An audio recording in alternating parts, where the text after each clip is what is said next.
Bismillahirrahmanirrahim. Assalamualaikum warahmatullahi wabarakatuh. Baiklah, di sini saya akan menjelaskan tentang pengambilan resiko dalam berwirausaha dan kepemimpinan dalam usaha. Resiko adalah suatu hubungan yang kemungkinan terjadi pada sesuatu yang merugikan dan tidak terduga yang tidak kita harapkan. Resiko selalu terjadi bila keputusan yang diambil dengan memakai kriteria peluang atau kriteria ketidakpastian. Untuk menghitung resiko, pada umumnya dipakai nilai yang diperkirakan atau angka penyimpangan. Nah, sebagai seorang entrepreneur harus berani mengambil sikap dalam pengambilan resiko dalam setiap usaha yang dilakukan. Dengan beraninya dalam pengambilan resiko, maka setiap peluang usaha akan berdampak pada keuntungan dan kerugian. Jika seorang entrepreneur mampu menghadapi resiko dalam setiap peluang usaha yang dilakukan, maka seorang pengusaha tersebut mampu memperoleh kesuksesan. Karena kunci dari kesuksesan itu berada dalam jiwa seorang entrepreneur yang berani bersikap dalam mengambil resiko. Ketika memulai usaha sendiri, penting bagi seorang entrepreneur untuk tidak hanya mempersiapkan diri sendiri demi meraih keuntungan. Seorang entrepreneur pun harus mengidentifikasi berbagai macam resiko usaha yang mungkin terjadi. Ada berbagai macam resiko usaha yang mungkin terjadi.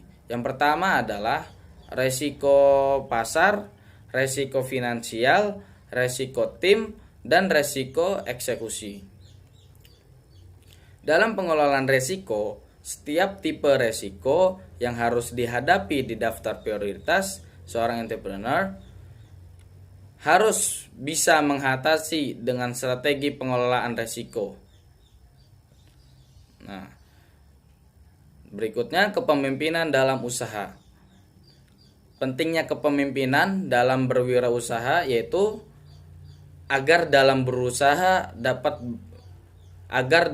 pelaksanaan berwirausaha dapat terorganisir dengan baik. Yang kedua, dalam berwirausaha dibutuhkan sosok yang dapat memimpin dan bertanggung jawab dalam mengurus atau mengelola suatu usaha.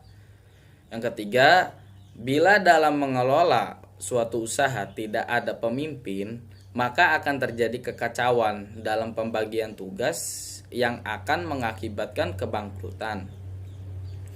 Yang keempat, yang terakhir, pemimpin merupakan syarat utama dalam berwirausaha.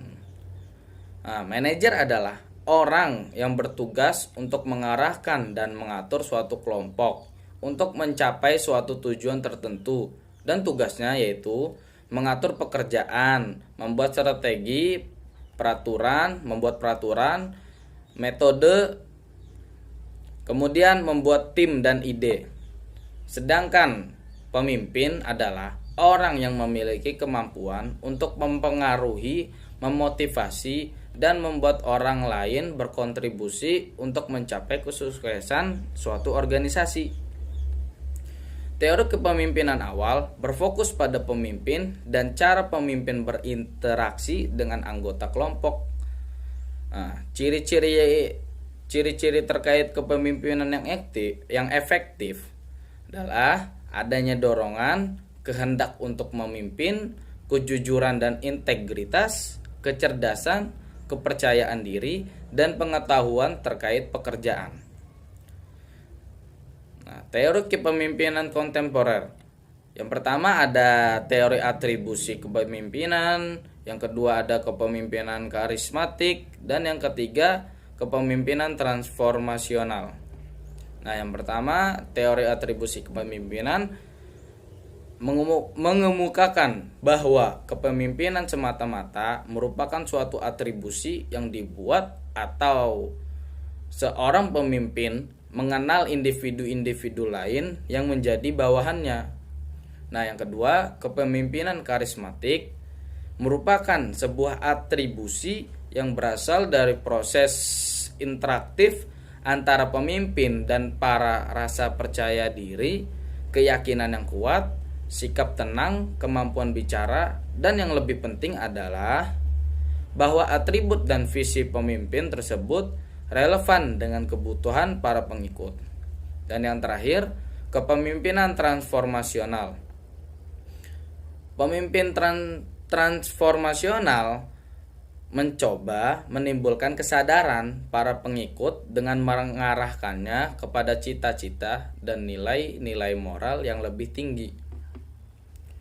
Mungkin cukup sekian dari saya, kurang lebihnya mohon maaf. Wassalamualaikum warahmatullahi wabarakatuh.